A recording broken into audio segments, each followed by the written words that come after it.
비상계엄 선포한 이후에 국회의 모습 그리고 국회 밖의 모습 지금 전해드리겠습니다. 예, 국회에 있는 취재기자 연결해 봅니다. 이다연 기자 전해주세요.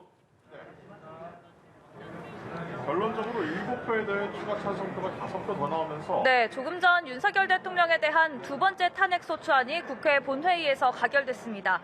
제적의원 300명 전원이 참여해 이번에는 표결이 성립이 됐고요. 204명이 찬성, 85명이 반대, 3명이 기권했고 무효표는 8표가 나왔습니다.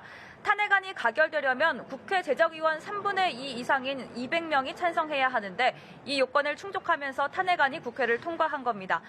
앞서 여당인 국민의힘은 오늘 6시간에 걸친 마라톤 의원총회 끝에 표결에는 참여하되 탄핵안에 부결표를 던지는 당론을 정했습니다. 기권과 무효표까지 고려하면 이 같은 당론에도 23명의 국민의힘 의원이 이탈한 것으로 분석됩니다. 탄핵 소추안에 적힌 탄핵 사유는 윤 대통령이 지난 12월 3일 헌법과 법률에 위배해 비상계엄을 선포하고 군과 경찰을 동원해 국회와 중앙선거관리위원회를 침입하면서 내란죄를 범했다는 겁니다. 대통령 탄핵안이 국회를 통과한 건 지난 2016년 12월 박근혜 전 대통령 탄핵안 가결 이후 8년 만입니다.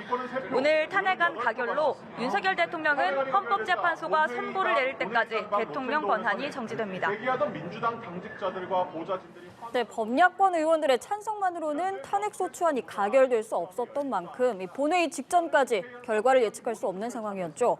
탄핵안 통과를 지켜본 각 당은 어떤 입장 내놨습니까?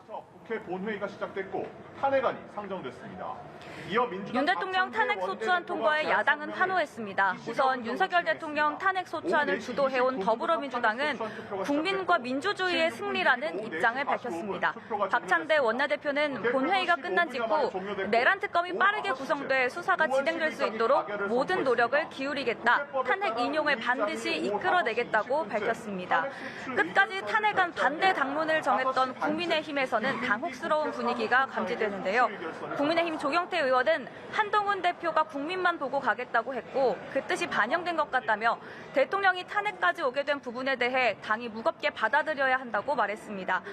김기현 전 대표는 또다시 대한민국의 불행이 시작됐다며 당을 다시 추스려 건강한 보수정당으로 재정비하겠다고 전했습니다. 지금까지 국회에서 전해드렸습니다.